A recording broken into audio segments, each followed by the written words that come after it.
It's Conduit News Radio with Paul Harrell. With more on this and the midterms and election fallout, let's go to our good friend, Mr. Dan Was, who's the author of Good Gun, Bad Guy. Dan, how you doing this morning, sir? Hey, great, Paul. Thanks. How are you? Did you get enough sleep, or did you stay up all night? I kind of stayed up too late, I'm going to be honest, so it was kind of rough getting up this morning, but I'm here with bells on. So just tell me, how are things? You're calling out of New York, so what's the feeling up there? Well, politically, New York still sucks. We have we have Cuomo as still our governor, and we have the far left radical Kirsten Gillibrand as a senator. So it's still no good. Oh, and and we got that bobblehead Ocasio-Cortez down in the city, 14th district, down in New York. Yeah, I'm expecting Ocasio-Cortez at some point. I think she's literally going to. So they're going to ask, well, how would you pay for this new government program? At some point, I think she will say, well, we'll just grow the money on trees. I think she's going to say that at some point. Yeah, I really don't understand how people can vote for her. But even Democrats have to look at her and go, wow, she really just doesn't have a clue. Yeah. But hey, let's let her run with that and see how poorly she does. But it looks like we lost some and we won some.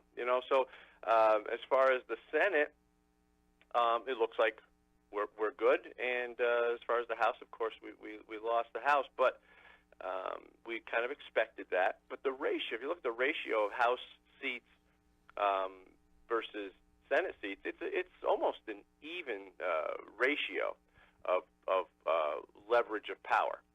So it's going to be real interesting. I just wonder, if the Democrats, get to keep the old band together. They got Mad Max, they got Frankenfeinstein, Pocahontas, Eli, the whole gaggle of nut jobs is still together. They're still going to probably try to impeach. They may go for continuing the Russia investigation, more resist.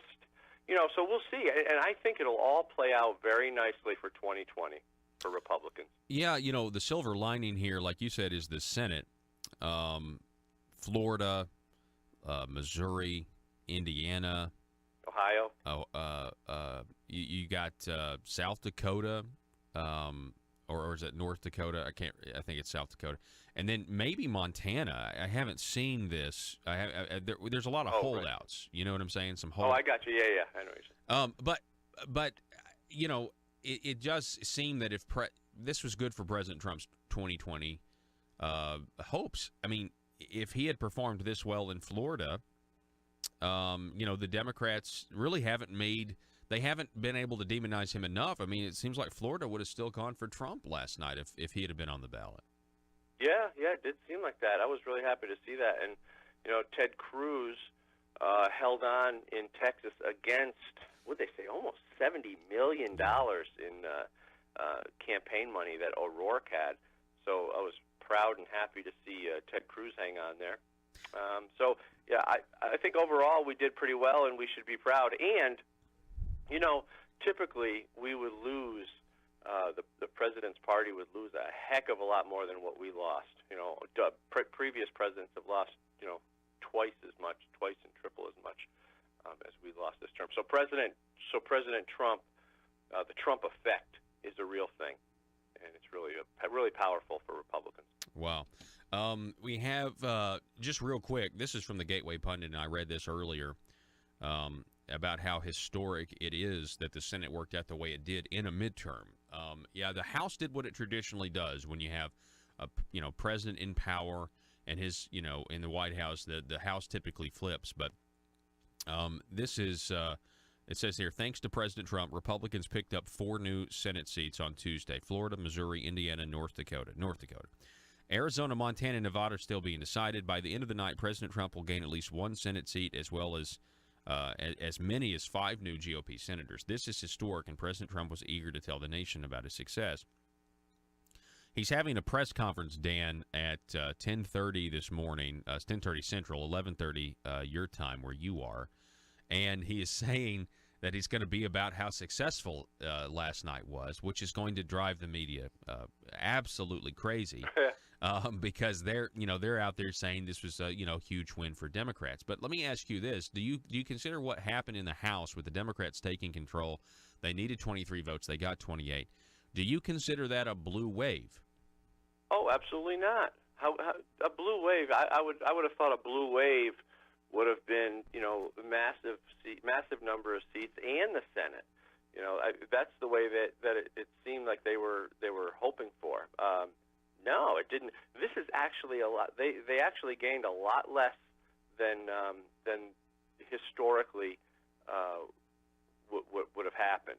Typically, like I said, the president's party usually loses 2 or 3 times as much as we lost. So no, I think we did actually very well.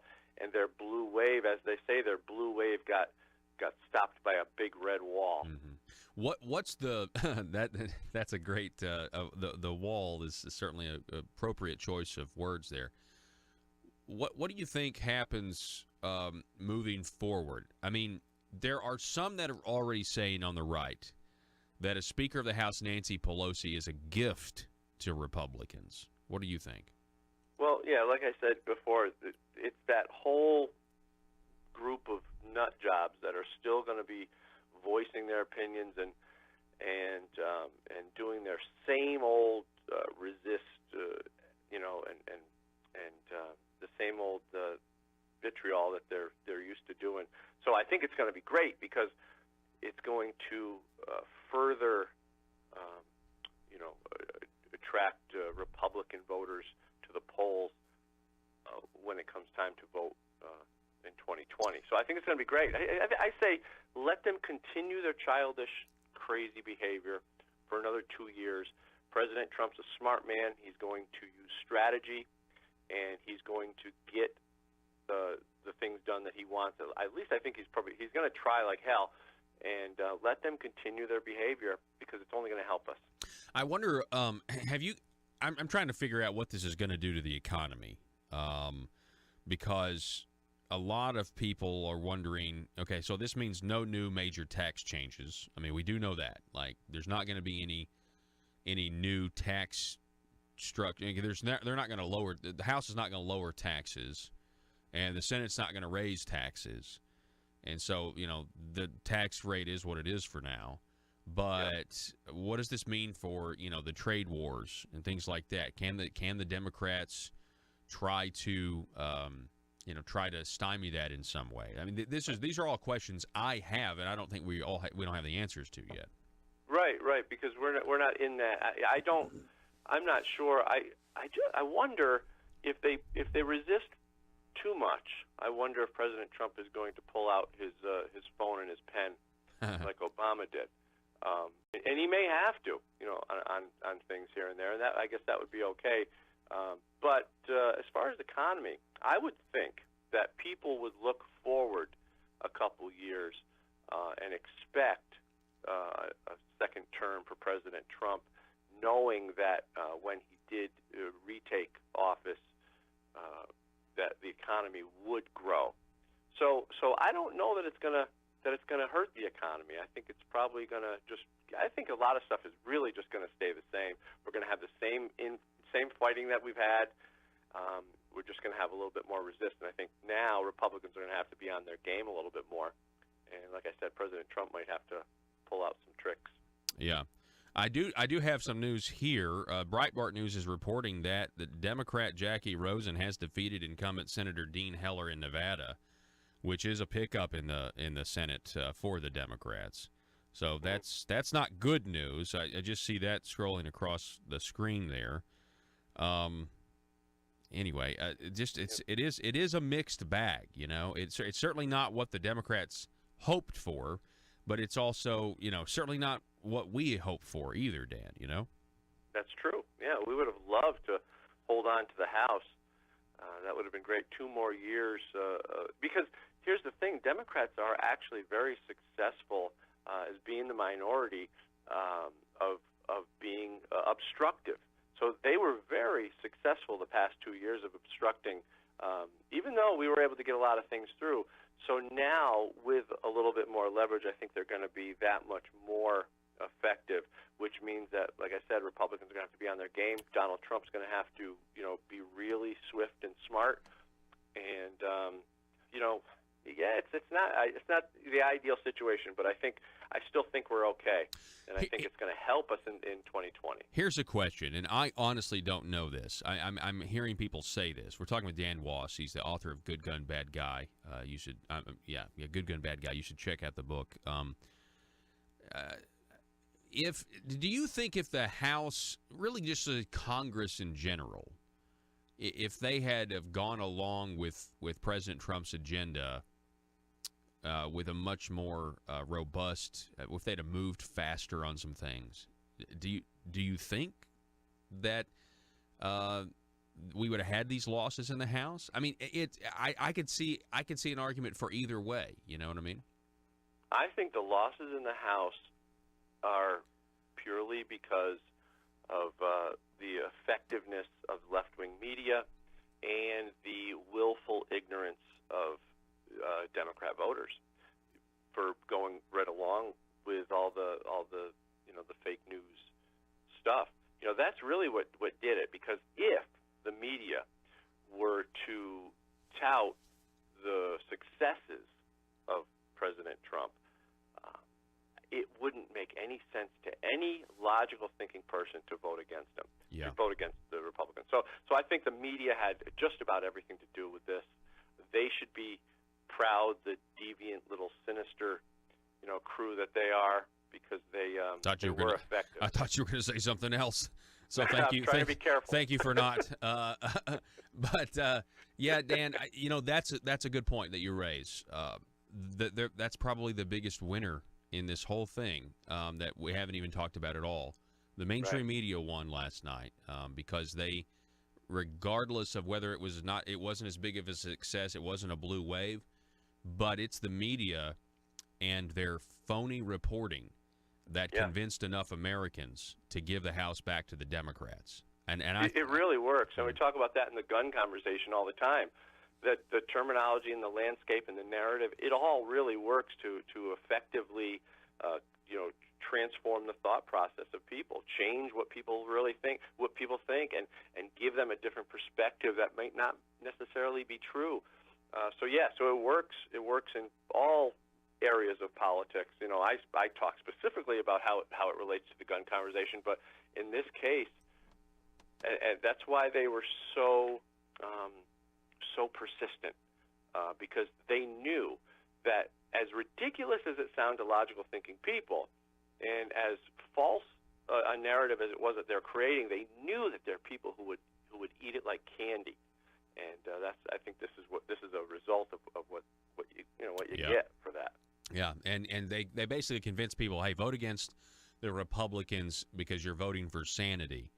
But I don't think they realized that they just really voted for Nancy Pelosi. So, that's a good analysis, Dan. I'm glad you brought up the media aspect. I actually think that probably is the best takeaway from this whole thing. Is the media is the big winner here. They still show that they're and doesn't that put into perspective why President Trump is so aggressive with them, calling them the fake news, because he knows it as well. He knows how powerful that they are as well, and that's so he's basically right over the target. Exactly. So and if you remember on your show a while back, I said what he did with the media is he basically took them and kicked them out of the popular table, sent them to the mop closet, and because by calling them fake news, he knew exactly what they were doing, and he knows the effect because he's been playing this game since the 80s. Mm-hmm. He understands it. He was a New York City businessman. He understands how the media works. So he needed to come in and hit them hard and at least uncover the veil. Yeah, and he's done that with a lot of people. There are a lot of people that do see the light. I mean, some people would say, well, if he hadn't criticized the media, it wouldn't have been as bad as it was. No.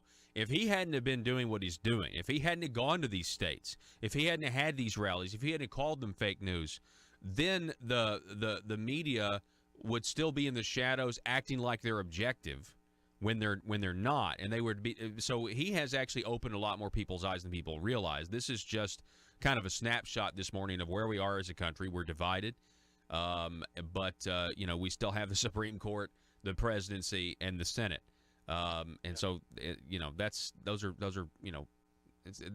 silver lining, I guess.